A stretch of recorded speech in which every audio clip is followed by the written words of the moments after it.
नमस्कार दोस्तों, जय हिंद। स्वागत है आपका आपके अपने ही चैनल पाठशाला विद के में। इस वीडियो में हम लोग दोस्तों अक्षांश रेखा, देशांतर रेखा, इसके बारे में जिक्र करेंगे। अक्षांश और देशांतर में ही सम्मिलित आपको कर्क, मकर रेखा और भूमध्य रेखा, उसके बाद आपका तिथि रेखा और GMT ग्रीनविच मीन टाइम या फिर भारतीय मानक समय रेखा जो है, इन सब पर हम लोग चर्चा करेंगे। वीडियो में शुरू से अंत तक बने रहिएगा। पूरी डिटेल में मैं आपको लेके चलूँगा, क्या है, कौन सी रेखा, क्यों, सब कुछ आप इसी वीडियो में जान जाएंगे। अक्षांश और देशांतर से आप कभी कंफ्यूज नहीं होंगे अगर क्वेश्चन आते हैं इनसे, तब, है ना। शुरू करते हैं वीडियो को बिना वक्त गवाए हुए। सबसे पहले तो मैं मार्कर ले लेता हूँ। यहाँ पर आपको दिखाई दे रहा हो, देखिए एक हमने ग्लोब बनाने का वो किया है प्रयास। इसमें मैं आपको दर्शाया हूं कौन सी रेखा क्या है, यही मैं आपको बताऊंगा, है ना। ठीक, तो ध्यान दीजिएगा। सबसे पहले तो ये आपको ग्लोब दिख रहा होगा। देखिए बिल्कुल समझते चलिए, शुरू से अंत तक अच्छे से समझिए, कंफ्यूजन नहीं होगा, सब कुछ एकदम क्लियर हो जाएगा। गारंटी के साथ कह रहा हूं कि अगर इस वीडियो में 15 से 20 मिनट अगर आप बने रहें तो गारंटी है कि अक्षांश, देशांतर जितने भी क्वेश्चंस बनते हैं आपका एक भी गलत नहीं होगा। आप 15 मिनट बने रहिए बस। देखिए सबसे पहले तो ये आपको ग्लोब यहाँ दिखाई दे रहा होगा, ठीक।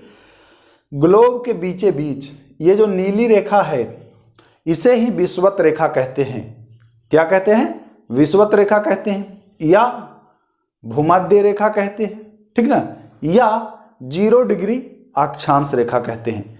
यहां पर आप ध्यान दीजिएगा, ये जो लाइन है, इस तरह का जो लाइन होता है, पट लाइन, है ना, इसे क्या कहते हैं? इसे कहते हैं अक्षांश रेखा। क्या कहते हैं? अक्षांश। और ये खड़ी लाइन अगर होगी तो इसे देशांतर कहेंगे। तो अभी हम लोग अक्षांश पढ़ेंगे, उसके बाद फिर इसी में देशांतर पढ़ेंगे।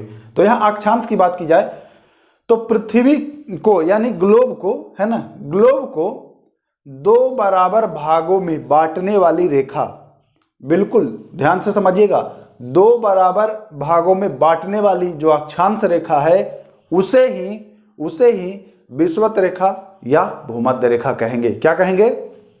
पृथ्वी को 2 बराबर भागों में बांटने वाली जो अक्षांश रेखा है, उसे ही हम भूमध्य रेखा, विषुवत रेखा या 0 डिग्री अक्षांश रेखा कहेंगे। अक्षांश कहेंगे, अक्षांश रेखा होता है पड़ा हुआ, ठीक ना, अंग्रेजी में इसे लैटिट्यूड कहते हैं, ठीक।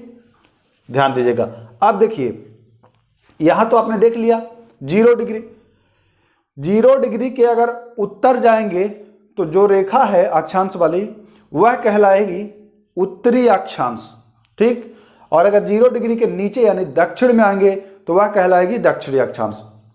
देखिए दोस्तों, यहां से जब इधर चलेंगे तो 90 डिग्री आपका यहां दिखाई दे रहा है, यहां भी आपका 90 डिग्री होगा, ठीक ना। एक एक डिग्री पर आपको एक एक रेखा देखने को मिलेगी। कितनी रेखा मिलेगी? 1 डिग्री पर एक रेखा। तो 90 रेखा इधर मिलेगी और 90 रेखा इधर मिलेगी, ठीक। और एक रेखा ये 0 वाली हो गई कि नहीं हो गई? 90 इधर, जैसे 1 2 3 4 होगा तो 90 इधर होगा, फिर 1 2 3 4 करके होगा तो 90 इधर होगा, 90 90 180 और एक ये वाला, यानी कि कुल 181। अगर पूछा जाए आपसे कि कुल कितनी अक्षांश रेखाएं हैं, तो आप बताएंगे कि जो अक्षांश रेखाएं हैं वह क्या है? 181। 90 प्लस 90 प्लस 1, कोई दिक्कत नहीं। ध्यान दीजिएगा यहां पर दोस्तों, 90 इधर और 90 इधर और एक ये 181, कोई दिक्कत नहीं। यहां तक समझने में कोई समस्या नहीं, कोई परेशानी नहीं, ठीक। आगे चलते हैं। अब बात करते हैं कि देखिए यहां पर मैं इसको दर्शाया हूं, ये 23.5 डिग्री है, ये भी अच्छा इधर मैं लिखा हूं तो समझ लीजिएगा कि इधर भी यही स्थिति है, ठीक ना। मैं यहां समझाने की कोशिश करता हूं। ये आपका 0 डिग्री भूमध्य है। उसके बाद दक्षिण में हम आते हैं, नीचे का दक्षिण होता है और ऊपर का उत्तर होता है, आपको पता होगा। तो दक्षिण में हम आते हैं तो देखिए 23.5 डिग्री साउथ, 23.5 डिग्री साउथ को हम मकर रेखा कहते हैं। क्या कहते हैं? 23.5 डिग्री साउथ अक्षांश, यानी 23.5 डिग्री दक्षिणी अक्षांश रेखा को ही मकर रेखा कहा जाता है। कोई दिक्कत नहीं। उसी प्रकार से 23.5 डिग्री उत्तरी अक्षांश रेखा को, उत्तरी है तो कर्क रेखा और दक्षिणी है तो मकर रेखा, यहां हमने लिखा भी है उत्तरी कर्क और दक्षिणी मकर रेखा। ठीक, यानी कि विषुवत रेखा से 23.5 उत्तर और 23.5 दक्षिण कर्क और मकर रेखा का क्षेत्र है। इसे क्या कहा जाता है पता है? इसे उष्ण कटिबंधीय क्षेत्र कहा जाता है। कर्क और मकर रेखा के बीच की दूरी को उष्ण कटिबंधीय रेखा कहा जाता है। देखिए दोस्तों, ये वाला जो क्षेत्र है ना कर्क और मकर रेखा के बीच, इसमें वर्ष में कम से कम, ध्यान से समझिएगा, इसमें वर्ष में कम से कम एक बार सूर्य जो है वह लंबवत पड़ती है, एक बार जो सूर्य है वह बिल्कुल सीधी पड़ती है, एक बार कम से कम पड़ेगी ही पड़ेगी। इस वाले क्षेत्र में बिल्कुल सीधा पड़ेगी। तो ध्यान दीजिएगा, उत्तर में है कर्क रेखा, दक्षिण में है मकर रेखा। अब यहाँ एग्जामिनर आपसे पूछ सकता है कि भैया निम्न में से कौन सी कर्क रेखा होगी?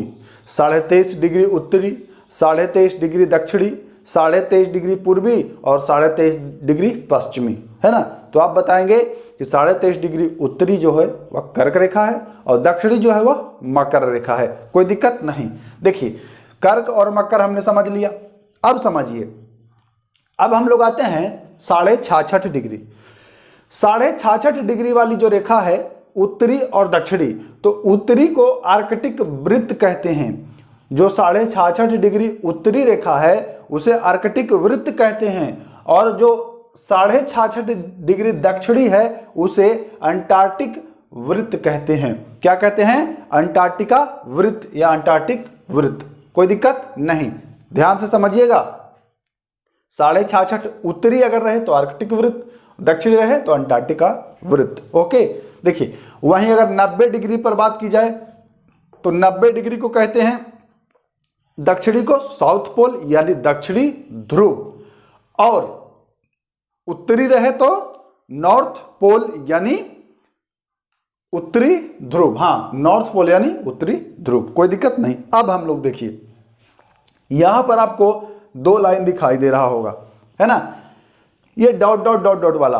अब कहिए सर ये क्या बना है? तो देखिए, विषुवत रेखा से, ध्यान से समझिएगा और हूबहू लिखते जाइएगा, बड़े बड़े एग्जाम में भी ये काम आएगा। विषुवत रेखा के दोनों ओर 30 से 35 डिग्री के मध्य, ये नहीं कि विषुवत रेखा से 30-35 तक, विषुवत रेखा से अगर आप उत्तर में आते हैं तो 30 से 35 ये वाला क्षेत्र है, ये 5 डिग्री घेरा है, 30 से 35 डिग्री के बीच, और दक्षिणी ध्रुव में भी 30 से 35 डिग्री के बीच अश्व अक्षांश इस वृत्त को कहते हैं। इस अक्षांश को अश्व अक्षांश कहा जाता है। एग्जामिनर पूछता है कि अश्व अक्षांश पाया जाता है उत्तरी गोलार्ध में, दक्षिणी गोलार्ध में, दोनों में, इनमें से कोई नहीं।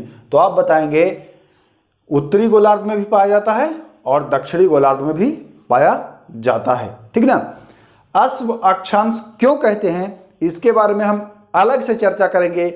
वहां पर घोड़ों को फेंक दिया जाता था, क्यों फेंका जाता था, पूरी डिटेल में हम अश्व अक्षांश पढ़ाएंगे। उसमें मैं आपको बताऊंगा कि क्यों घोड़े को फेंका जाता था समुद्र में, है ना? तो मैं, और फेंका जाता था तो फिर ले क्यों जाया जाता था, तो मैं पूरी डिटेल में पढ़ाऊंगा, उसमें मैं चर्चा करूंगा इस बात का। ठीक ना? यहां पर आपने समझ लिया। अब यहां समझिएगा, 66.5 से लेकर के 90 डिग्री तक, उत्तरी हो या दक्षिणी हो, 66.5 से 90 डिग्री उत्तरी हो या दक्षिणी हो, इन दोनों गोलार्धों में, उत्तरी गोलार्ध या दक्षिणी गोलार्ध, 6 महीने का दिन और 6 महीने का रात होता है। ध्यान से समझिएगा, 66.5 से लेकर के 90 तक 6 महीने का दिन और 6 महीने का रात होता है। कब दिन होता है, कब रात होता है? तो देखिए, 21 मार्च से 23 सितंबर, 21 मार्च से 23 सितंबर, मतलब हम लोग उत्तरी गोलार्ध में हैं कि नहीं? तो जब मार्च का महीना आएगा, 21 मार्च से लेकर के और 23 सितंबर तक, तो उत्तरी गोलार्ध में, मतलब अपने यहाँ नहीं, जो उत्तरी गोलार्ध में जो 66.5 से 90 है, वहाँ कंटिन्यू रात रहेगा, वहाँ कंटिन्यू रात रहेगा। और 23 सितंबर से लेकर के 21 मार्च तक दक्षिणी गोलार्ध में जो है वहाँ रात रहेगा। दक्षिणी गोलार्ध में कब रात रहेगा? तो भैया दक्षिणी गोलार्ध में रात रहेगा 23 सितंबर से 21 मार्च तक, कोई दिक्कत नहीं। उत्तरी गोलार्ध में कब रात रहेगा? तो उत्तरी गोलार्ध में 21 मार्च से 23 सितंबर तक, कोई दिक्कत नहीं। अब हम लोग चलते हैं आगे। देखिए आगे चलते हैं, यहां तक तो आपने अच्छे से समझ लिया होगा। अब इसमें बताइए, कमेंट करिए कि यहां पर आपको कोई दिक्कत है क्या? इसमें हमने इसको अच्छे से समझाने की कोशिश की, कौन क्या है सब कुछ अच्छे से समझ गए। इससे बनने वाले कुछ क्वेश्चन जो हैं उस पर भी हम लोग नजर डालते हैं, ध्यान दीजिएगा। अक्षांश रेखा, तो अक्षांश रेखा ध्यान से समझिएगा, पूर्व से पश्चिम एक वृत्त के रूप में हो, यह काल्पनिक रेखाएं हैं। तो देखिए उत्तर, दक्षिण, पूरब, पश्चिम, तो पूर्व से पश्चिम, ये पृथ्वी चूंकि गोल है तो ये उसके उस तरफ भी है, तो ये वृत्त के रूप में है ना। ऐसे मत समझिए कि ये केवल लाइन के रूप में है, यह वृत्त के रूप में है, क्योंकि ये इधर आया और फिर उस तरफ भी ऐसे ही होगा, तो यह वृत्त के रूप में है। और इसको विषुवत रेखा को ही बृहत वृत्त, यानी कि सबसे बड़ा वृत्त अगर पूछता है एग्जामिनर कि सबसे बड़ी वृत्त ग्लोब पर कौन सा है, तो आप बताएंगे कि विषुवत वृत्त जो है यह सबसे बड़ा वृत्त है। विषुवत वृत्त जो है यह सबसे बड़ा वृत्त है, इसलिए इसे बृहत वृत्त भी कहा जाता है, कोई दिक्कत नहीं। तो पूछेगा कि बृहत वृत्त कौन है, तो बताएंगे कि विषुवत रेखा, या बताएंगे भूमध्य रेखा, या बताएंगे 0 डिग्री अक्षांश रेखा। अक्षांश बताएंगे, ना कि देशांतर, ध्यान से समझिएगा। आगे चलते हैं, ठीक है ना। ध्यान, उष्णकटिबंधीय क्षेत्र, अभी हमने बताया कि उष्णकटिबंधीय क्षेत्र ये वाला जो है यह 23.5 उत्तरी से 23.5 दक्षिणी तक उष्णकटिबंधीय क्षेत्र है। और यहाँ क्या है कि वर्ष में कम से कम एक बार सूर्य की किरणें जो है वह लंबवत पड़ती हैं, 0 डिग्री से 23.5 डिग्री उत्तरी और 23.5 डिग्री दक्षिणी के मध्य, ठीक, कोई दिक्कत नहीं है। आगे है देखिए, 23.5 डिग्री से 66.5 डिग्री पर वर्ष भर सूर्य की किरणें तिरछी पड़ती हैं। देखिए 66.5 से आइएगा और 66.5 तो ये वाला है, 23.5 से 66.5, ये देखिए 23.5 से 66.5 के बीच जो है यह सूर्य की किरणें हमेशा वर्ष भर तिरछी पड़ती हैं, सीधी नहीं पड़ती हैं, तिरछी। तो कहा जाए कि तिरछी किरणों का यह जो है सीमा रेखा है, तिरछी किरणों का यह जो है सीमा रेखा है। कौन है भैया? तो आर्कटिक वृत्त और अंटार्कटिक वृत्त जो है वह तिरछी किरणों का सीमा रेखा है। उसी प्रकार से सीधी किरणों का सीमा रेखा तो कर्क रेखा और मकर रेखा। अब एग्जामिनर आपसे पूछे कि सीधी किरणों का सीमा रेखा, बताएंगे कर्क और मकर दोनों, और बताएगा तिरछे किरणों का सीमा रेखा तो बताएंगे आर्कटिक वृत्त और अंटार्कटिक वृत्त। कोई दिक्कत नहीं, अच्छे से समझिएगा। ये सारे क्वेश्चन वेरी वेरी इंपॉर्टेंट है, वेरी वेरी, तो ध्यान से समझिएगा। अब यहाँ देखिए 66.5 से 90 तक 6 महीने का दिन और 6 महीने का रात होता है, कोई दिक्कत नहीं है। अब हम लोग बात करें कुल अक्षांशों की संख्या, तो अभी हमने बताया कि देखिए यहाँ से 1 2 3 करके होगा 90 तक, तो 90 होगा, प्लस इधर भी 90 होगा, 1 2 3 4 90 होगा कि नहीं, 90 होगा, 90, और प्लस ये 0 वाला भी तो एक रेखा है, तो 1, तो कुल 181। तो अगर पूछे कि अक्षांशों की कुल संख्या, तो आप बताएंगे कि अक्षांशों की कुल संख्या जो है वह 181 है। अब ध्यान से समझिएगा, यहां पर एग्जामिनर से फंसाएगा, आप पूछ देगा कि अक्षांश वृत्तों की संख्या, तो देखिए अक्षांश वृत्तों की संख्या, तो इसमें से आप 2 घटा देंगे, 181 माइनस 2 यानी कि 179। अब कहेंगे कि सर 2 क्यों घटा दिए, अपने मन से घटा दिए क्या? तो नहीं, मैं अपने मन से नहीं घटाया हूं, वृत्तों की संख्या पूछ रहा। तो देखिए यह जो नॉर्थ पोल है और साउथ पोल है, यह केवल मात्र एक बिंदु है, यहां पर एक बिंदु के जैसा है, तो यह वृत्त नहीं है, बिंदु और वृत्त में अंतर होता है। तो अगर वृत्त पूछे तो -2 दोनों साउथ पोल और नॉर्थ पोल को आप माइनस कर देंगे, घटा देंगे और आंसर निकाल देंगे 179, ठीक ना, यानी 179 अगर वृत्त पूछे तब, और अगर पूछे कि अक्षांश, कुल अक्षांश कितने हैं, तो आपका आंसर वही रहेगा 90 + 90 और +1 यानी 0 डिग्री वाला। कोई दिक्कत नहीं। आगे देखिए, पूछता है एग्जामिनर, दो अक्षांशों के बीच की दूरी, जैसे 1 डिग्री और 0 डिग्री के बीच की दूरी, तो भैया आप बताएंगे कि लगभग 111 किलोमीटर। अक्षांशों की दूरी हर जगह बराबर है, चाहे भूमध्य रेखा पर जाएं, चाहे ध्रुव पर जाएं, चाहे आर्कटिक पर जाएं या मकर पर जाएं या फिर कर्क पर जाएं, हर जगह अक्षांशों की जो लंबाई है, दोनों की दूरी है बीच की, वह बराबर होगी, 111 किलोमीटर होगी। ठीक, शीतोष्ण कटिबंध आपने जान लिया कि 23.5 यानी कर्क रेखा से और मकर रेखा से आर्कटिक और अंटार्कटिक के बीच को शीतोष्ण कटिबंध कहते हैं। शीतोष्ण ध्यान से समझिएगा, देखिए मकर और अंटार्कटिक और कर्क और इसके आर्कटिक के बीच ही जो है वह है शीतोष्ण कटिबंध। ठीक, और जो 66.5 से 90 है, ये वाला जो इलाका है इसको कहते हैं शीत कटिबंध। इसे क्या कहते हैं? शीत कटिबंध। यहां तक कोई दिक्कत नहीं। मैं ये मान के चल रहा हूं कि अक्षांश से संबंधित लगभग सारे डाउट्स जो हैं वह क्लियर हो गए हैं। कर्क रेखा पर बसे देश, भूमध्य रेखा पर बसे देश, मकर रेखा पर बसे देश, मकर रेखा पर बसे देश, ये सब हमने पढ़ाया है आपको, ये सब हम आपको बता चुके हैं। और अगर नहीं देखा है तो देख लीजिएगा, वीडियो के डिस्क्रिप्शन में मैं लिंक दे दूंगा उस वीडियो का। यहाँ हमने सब कुछ बता दिया है। अब मैं ये मान के चल रहा हूँ, एक बार आप इसका स्क्रीनशॉट ले लें। हाँ, मैं ये मान के चल रहा हूँ कि आप लोगों ने स्क्रीनशॉट इसका ले लिया होगा। अब हम लोग चलते हैं अक्षांश के बाद देशांतर रेखा।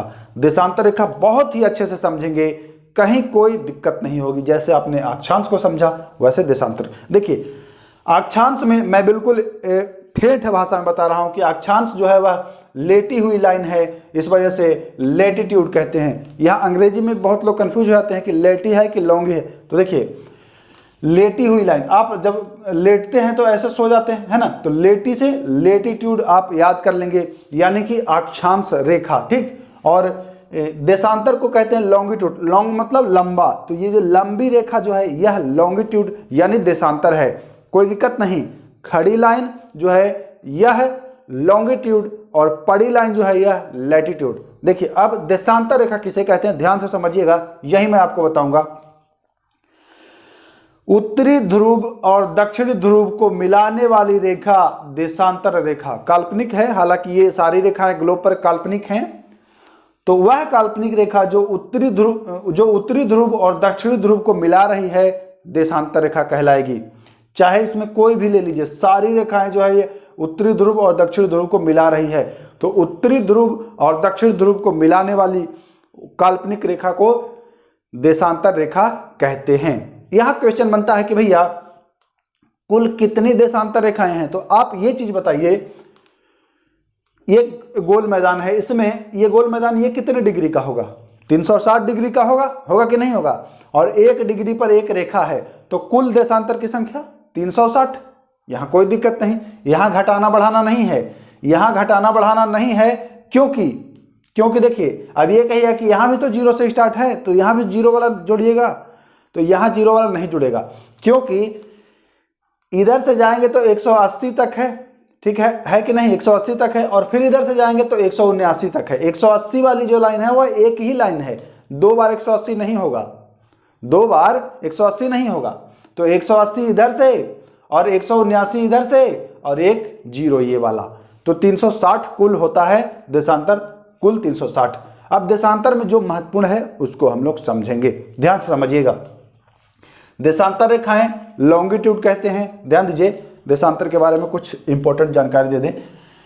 यह ग्लोब पर निर्मित अर्धवृत्त रेखाएं हैं। जैसे यहां आप वृत्त बना रहा था, जैसे इधर से गया घूम के इधर वृत्त बना दिया, ये वृत्त नहीं बना पा रहा है। देखिए अच्छा, यहां से ये मिलाया तो क्या इसको वृत्त कहेंगे? नहीं कहेंगे ना, वृत्त तो गोल होना चाहिए। और देखिए यहाँ ये तो वृत्त नहीं है, जैसे ये वाली रेखा ये यहाँ आई तो वृत्त नहीं है, ये वाली आई तो वृत्त नहीं है, ये वृत्त नहीं है। इसमें केवल एक ही रेखा जो है वह वृत्त बनाती है। यहाँ भी एक रेखा जो है वह वृत्त बनाती है। कौन बनाएगी मैं बात करूंगा। तो देखिए वह जो है 0 डिग्री और 180 डिग्री, 0 डिग्री और 180 डिग्री मिल करके एक वृत्त का निर्माण करती है देशांतर रेखा में। ठीक, वहीं अक्षांश रेखा में सारी जो 90 और 90 को छोड़ करके बाकी सारी जो थी वह वृत्त का निर्माण कर रही थी। और देशांतर में ऐसा नहीं है, आप यहाँ देखेंगे कि सारी जो हैं वह वृत्त का निर्माण नहीं कर रही हैं, ठीक ना, बल्कि अर्धवृत्त का निर्माण कर रही हैं, ठीक ना। ध्यान दीजिए, आगे चलते हैं। यहाँ हम लोग देखते हैं, यहाँ ध्यान दीजिए, पृथ्वी पर कुल कितने देशांतर रेखाएं हैं? तो हमने अभी आपको बताया कि पृथ्वी पर कुल 360। अक्षांश कितनी है? अक्षांश की बात की जाए तो अक्षांश 181, हाँ 90 + 90 + 1। और अगर देशांतर की बात की जाए तो देशांतर आप बताएंगे कि 360।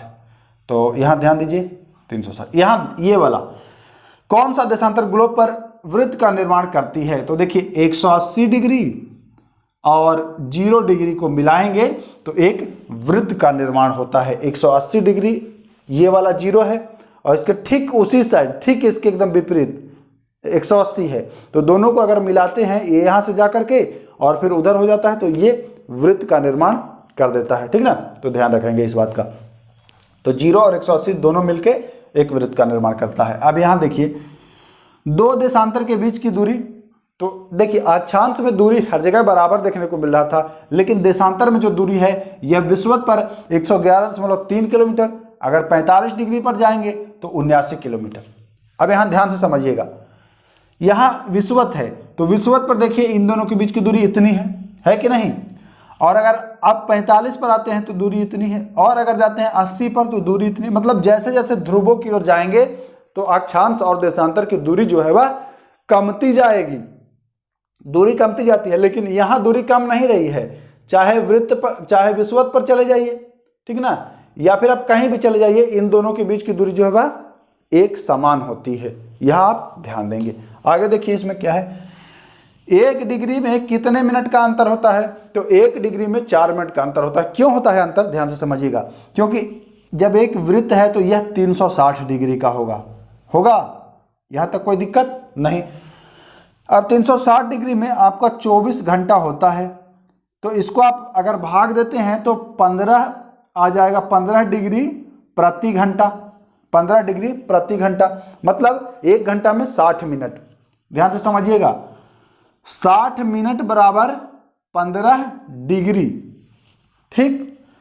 तो भैया 1 डिग्री बराबर 15 चौके 60, 4 मिनट। तो 1 डिग्री में कितने मिनट का अंतर होगा? तो भैया 4 मिनट का अंतर होगा। कितने मिनट का अंतर होगा? 4 मिनट का।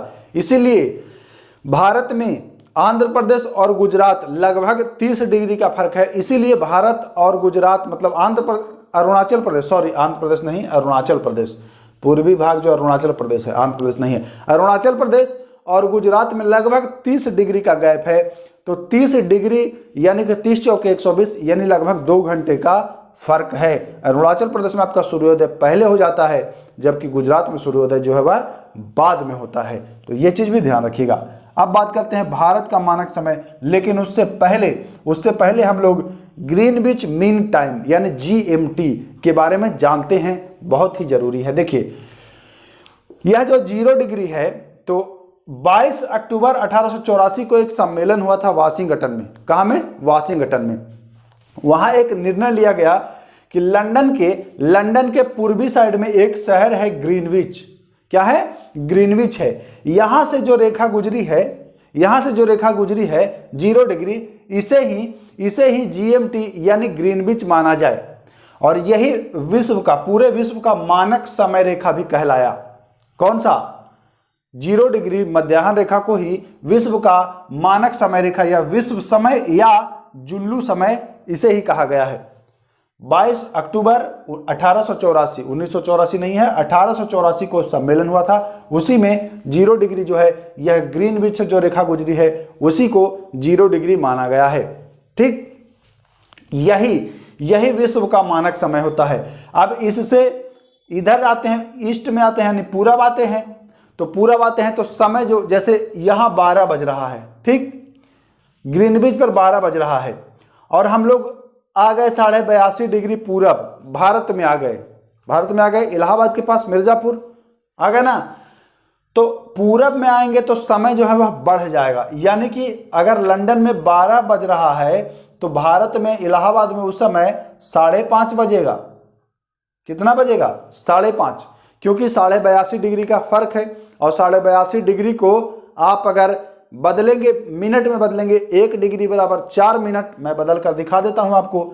1 डिग्री यहाँ मिटा रहा हूं, 1 डिग्री बराबर 4 मिनट। तो 82 डिग्री बराबर कितना हो जाएगा, देखिए 82 गुणे 4, 4 दूनी 8 और 8 चौके 32, 328 और 0.4 है, 0.5 होगा ना 82.5, तो 5 चौके 20 यानी 2, यानी 330 मिनट। 330 मिनट को घंटे में बदल लीजिए, 6 पंजे 30 और 6 पंजे 5.5 घंटा आगे हो गया ना। 12.5 यहाँ है तो 5.5 घंटा आगे हो गया आपका भारत, प्लस 5.5। इधर जाते हैं तो साढ़े नहीं, इधर जितना दूर जाएंगे उसी के अनुसार 4 मिनट प्रति डिग्री आप कम करते जाएंगे। यानी कि 0 डिग्री से अगर पश्चिम जाते हैं तो समय जो है वह कम जाता है, और 0 डिग्री से पूरब जाते हैं तो समय जो है वह बढ़ जाता है। लेकिन ये तिथि रेखा नहीं है, यहाँ कंफ्यूज मत होइएगा, यह तिथि रेखा नहीं है, ये मानक समय रेखा है। समय रेखा 0 डिग्री है और तिथि रेखा जो है वह इसके ठीक पीछे वाला यानी 180 वाला जो है वह तिथि रेखा है। उसके बारे में भी चर्चा करते हैं। देखिए अब हम लोग बात कर लेते हैं कि ये जो 0 डिग्री है यह किन किन देशों से भैया गुजरी है, क्योंकि इस पर भी तो देश हैं बहुत सारे। तो एग्जामिनर यहाँ भी आपसे पूछ देगा कि भैया 0 डिग्री या GMT रेखा किन देशों से गुजरी है, तो बताएंगे यह 9 देशों से गुजरी है। यूके यानी यूनाइटेड किंगडम, इस उत्तराखंड मत समझ लीजिएगा यूके मतलब, या उत्तरी कोरिया मत समझ लीजिएगा, ठीक ना। स्पेन, फ्रांस, अल्जीरिया, माली, बुर्किना फासो, टोगो, घाना, अंटार्कटिका। हो गया ना, 1 2 3 4 5 6 7 8 9, कुल 9 देशों से गुजरी है 0 डिग्री मध्याह्न। अब हम लोग बात करते हैं 180 डिग्री, जिसे तिथि रेखा भी, अंतर्राष्ट्रीय तिथि रेखा भी कहते हैं। इसका भी इंपॉर्टेंस बहुत होता है, एग्जाम में पूछता है। अंतर्राष्ट्रीय तिथि रेखा 180 डिग्री देशांतर के साथ साथ है, मतलब 180 है और इसी पर एक काल्पनिक रेखा है, या फिर इसी को भी कह दिया जाता है अंतर्राष्ट्रीय तिथि रेखा। लेकिन अंतर्राष्ट्रीय तिथि रेखा और 180 रेखा अगर आप कहेंगे कि बिल्कुल सीधा चलती है तो नहीं, दोनों तिथि रेखा जो है वह बीच बीच में मुड़ी हुई है, लेकिन 180 डिग्री जो है वह मुड़ी हुई नहीं है, वह बिल्कुल सीधा है। तिथि रेखा क्यों मुड़ी हुई है, क्योंकि देखिए बहुत सारे ऐसे जगह हैं जहां पर कहीं भूखंड है और कहीं जल है, ठीक ना, जल है और जमीन है। तो किसी देश की सीमा है, जैसे यहाँ में इतना अमेरिका की सीमा है ऐसे, ठीक, और फिर यहाँ ऐसे रूस की सीमा है, और ये तिथि रेखा को गुजरना था ऐसे, ठीक ना, ऐसे। तो ये भाई देश का विभाजन हो जाता, एक ही देश में इधर कुछ दिन हो जाता और इधर कुछ अलग दिन हो जाता, यहाँ सोमवार होता यहाँ रविवार हो जाता। इसलिए इनको जलीय सीमा में घुसा दिया गया कि भैया इधर के लोगों के लिए दिन जो है वह सोमवार रहे और इधर के लिए जो है वह मंगलवार, ऐसे करके रहे, ठीक ना। तो इस वजह से इस तिथि रेखा को वो नहीं किया गया है, भूखंड की वजह से टेढ़ा मेढ़ा कर दिया गया है। तो टेढ़ी मेढ़ी रेखा है तिथि रेखा, ध्यान दीजिएगा। अब एक क्वेश्चन और पूछता है कि कौन सी जल संधि अंतर्राष्ट्रीय तिथि रेखा के समानांतर है, तो बताएंगे बेरिंग जल संधि जो है वह अंतर्राष्ट्रीय तिथि रेखा के समानांतर है। तो इतने सारे क्वेश्चन जो थे वह अक्षांश और देशांतर से थे। देशांतर को आप लॉन्गिट्यूड कहेंगे, अक्षांश को आप लैटिट्यूड कहेंगे। हमने इसके बारे में पहले ही चर्चा कर लिया है। उम्मीद करता हूं अक्षांश और देशांतर से रिलेटेड अब आपको कोई भी डाउट नहीं रहेगा। वीडियो कैसा लगा जरूर बताइएगा। इस वीडियो में मैं बहुत मेहनत किया हूं और कोशिश किया हूं कि आपको सब कुछ बताऊं, सब कुछ अच्छे से समझाऊं। बाकी एक चीज़ और मैं छोड़ रहा हूं, भारत का मानक समय जो है ये भी मैं बता ही देता हूं, छोड़ूं क्यों, जो है वह ग्रीनविच से 5.5 घंटा आगे है। तो 5.5 घंटा अगर आपको बता दिए तो आप निकाल लेंगे डिग्री। अच्छा आप कमेंट करिए कि ग्रीनविच से आप 2 घंटे की दूरी पर रहते हैं, ग्रीनविच से आप 2 घंटे की दूरी पर रहते हैं, तो आप अपना देशांतर रेखा बताइए कि आप किस देशांतर पर हैं। ग्रीनविच में मान के चलिए 10 11 कितना भी बजे, आप उससे 2 घंटे पूर्वी आगे हैं, 2 घंटे आगे हैं, तो आप कितने डिग्री पर बसे हैं आप कमेंट करिए। अगर आप लोगों ने अच्छे से वीडियो को देखा होगा तो आप कमेंट जरूर करेंगे, और अगर खाली टाइम पास कर रहे हैं तो कमेंट नहीं करेंगे। तो बताइए भारत जो है यह ग्रीनविच से 5.5 घंटा आगे है। 5.5 घंटा को आप आसानी से निकाल लिए कि 82.5 डिग्री पूर्वी देशांतर। अब यहाँ पूछता है कि देखिए जैसे 0 डिग्री देशांतर 9 देशों से गुजरी है, वैसे ही पूछता है कि 82.5 डिग्री देशांतर जो पूर्वी, चूंकि हम लोग पूरब में हैं तो ये पूर्वी देशांतर है ना, ये पूर्वी देशांतर होगा, ये पूर्वी देशांतर, चूंकि इससे हम लोग पूरब में है, भारत पूरब में है और इधर पश्चिम में है तो पूर्वी हम लोग होंगे। तो जो 82.5 डिग्री पूर्वी देशांतर है यह किन राज्यों से गुजरी है, वेरी वेरी इंपॉर्टेंट है। तो इसको याद कर लीजिए, छत्तीसगढ़, उड़ीसा, आंध्र प्रदेश, उत्तर प्रदेश, मध्य प्रदेश, 5 राज्य से गुजरी है। 5 राज्य से गुजरी है, छत्तीसगढ़, उड़ीसा, आंध्र प्रदेश, उत्तर प्रदेश और मध्य प्रदेश। तो इन 5 राज्य का नाम भी याद रखेगा, ये भी पूछा जाता है, वेरी वेरी इंपॉर्टेंट है। तो अब मैं ये मान के चल रहा हूं कि सब कुछ कवर हो गया है। अगर कुछ चीज़ छूटा भी होगा इससे संबंधित तो फिर मैं जब भी वीडियो बनाऊंगा ज्योग्राफी पर तो उसमें डिस्कस कर दूंगा। और हाँ, एक चीज़ मैं और बता दूं, बहुत सारे लोगों ने कमेंट भी किया था कि सर कर्क रेखा पर, मकर रेखा पर, विषुवत रेखा पर और ये जीएमटी पर या फिर आईएसटी जो है भारत का, उस पर भी ट्रिक से बता दीजिए कौन कौन से राज्य और कौन कौन से देश बसे हैं। मैं उम्मीद करता हूं दोस्तों यह वीडियो आपको अच्छा लगा होगा और आपके लिए बहुत ही मददगार साबित होगा। ध्यान से अगर आपने देखा है और इसको लिखा है, नोट्स टाइप का बनाया है, तो बेहद ही आपके लिए लाभकारी होगा। चाहे आप कोई भी एग्जाम दे रहे हों, सब इंस्पेक्टर दे रहे हों या फिर पीसीएस पीटी दे रहे हों, मेंस में भी अगर आपसे पूछे तो आप बिल्कुल क्लियर बता देंगे कि क्यों ऐसा है, ठीक ना। या फिर बिहार पुलिस, बिहार दरोगा, यूपी पुलिस, यूपी दरोगा, एमपी पुलिस, दिल्ली पुलिस, कोई भी रेलवे, कोई भी तैयारी कर रहे हो, सबके लिए इंपॉर्टेंट है। फिर मिलते हैं नेक्स्ट वीडियो में दोस्तों। नमस्कार, जय हिंद।